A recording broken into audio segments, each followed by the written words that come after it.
इथे एक विरगळ दिसते, इकडे सतीशिला दिसते, अजूनही खूप साऱ्या मूर्त्या आहेत.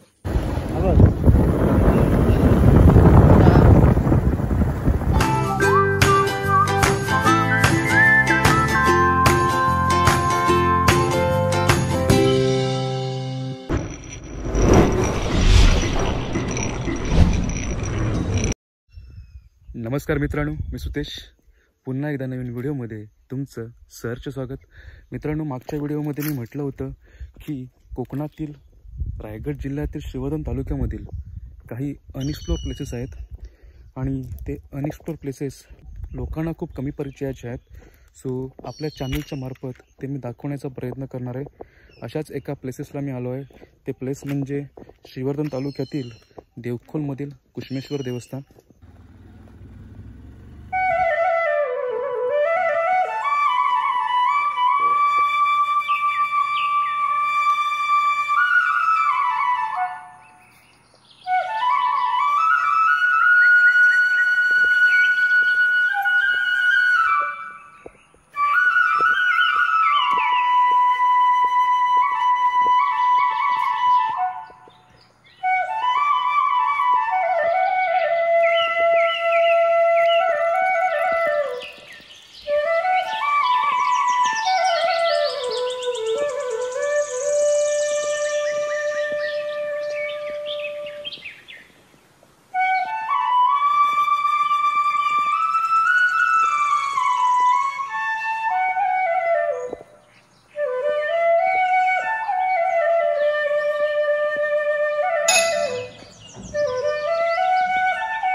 मित्रांनो, मंदिराच्या बाहेर जस्ट फेरफटका मारत होतो तर तिकडे आम्हाला इथे एक विरगळ दिसते, तिकडे सतीशिला दिसते, अजूनही खूप साऱ्या मूर्त्या आहेत.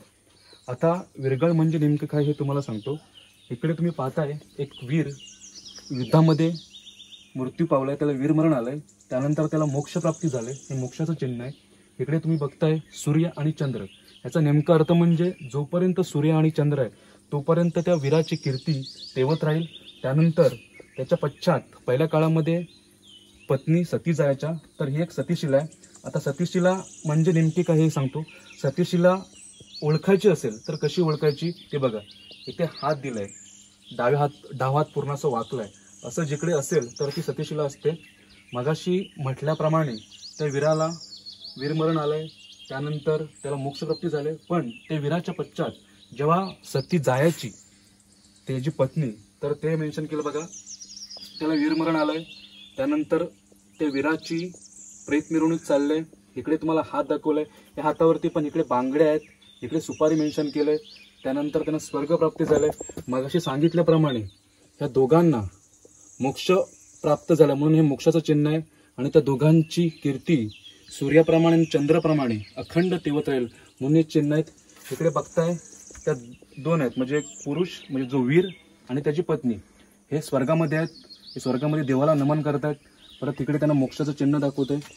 परत ही पण सेम आहे, हे बघा, पण थोडीशी अलग आहे मूर्ती. याच्यामध्ये पण तसंच दाखवला, हात दाखवलाय. त्यानंतर जी सती असते त्या सतीचं चिन्ह दाखवलंय.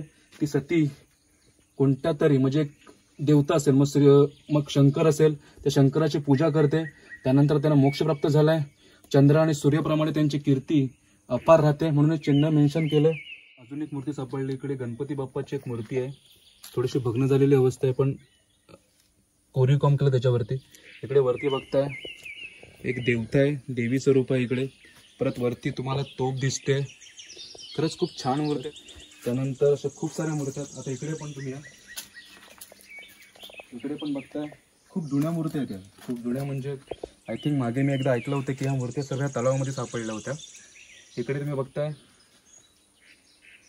इथे शिकारी चाललंय, कोणीतरी शिकारी करतंय, इथे कोणता तरी पशु आहे आणि शिकारी करतोय. अजून एक मूर्ती सापडली म्हणजे त्या काळामध्ये स्त्रीला किती महत्त्व होतं. एक स्त्री माता युद्ध करते, तिच्या हातामध्ये तलवार दिसते तुम्हाला. खूपच म्हणजे त्या काळी सुद्धा स्त्रीला किती महत्त्वाचं स्थान होतं हे दर्शवते ही मूर्ती. अजून आपण पाहूया पुढे मूर्त्या कोणकोणत्या आहेत. इकडे सुद्धा एक देवीचं रूप आहे, ह्या मूर्तीमध्ये सुद्धा एका देवीचं रूप आहे. खूप साऱ्या मूर्त्या आहेत. इकडे एक मूर्ती तुम्हाला दिसते, इकडे पण स्त्री आणि पुरुषाचं म्हणजे स्त्री आणि पुरुष दर्शवलं इकडे पण.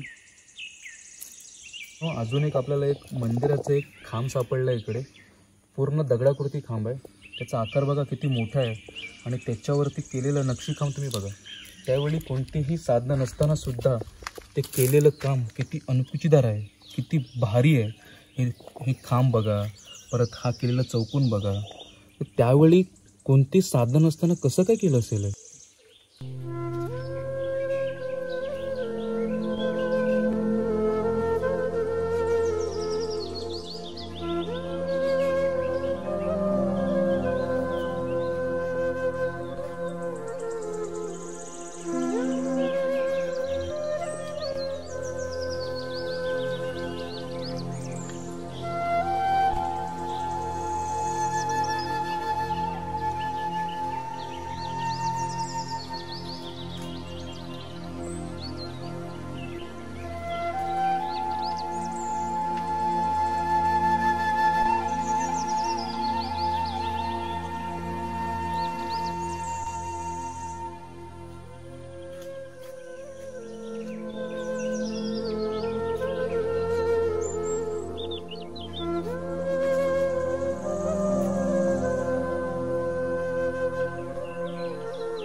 मित्रांनो, आज आपण पाहिलं कुशमेश्वर देवस्थान, तसेच काही सतीशिळा आणि काही विरगळ पाहिल्यात. ही व्हिडिओ जर तुम्हाला आवडली असेल तर जरूर लाईक करा आणि महत्त्वाचं म्हणजे चॅनलला सबस्क्राईब करायला विसरू नका. तोपर्यंत भेटू एका नवीन दुनियेत, एका नवीन ठिकाणी, एका अपरिचित ठिकाणी. तोपर्यंत bye bye, take care, see you.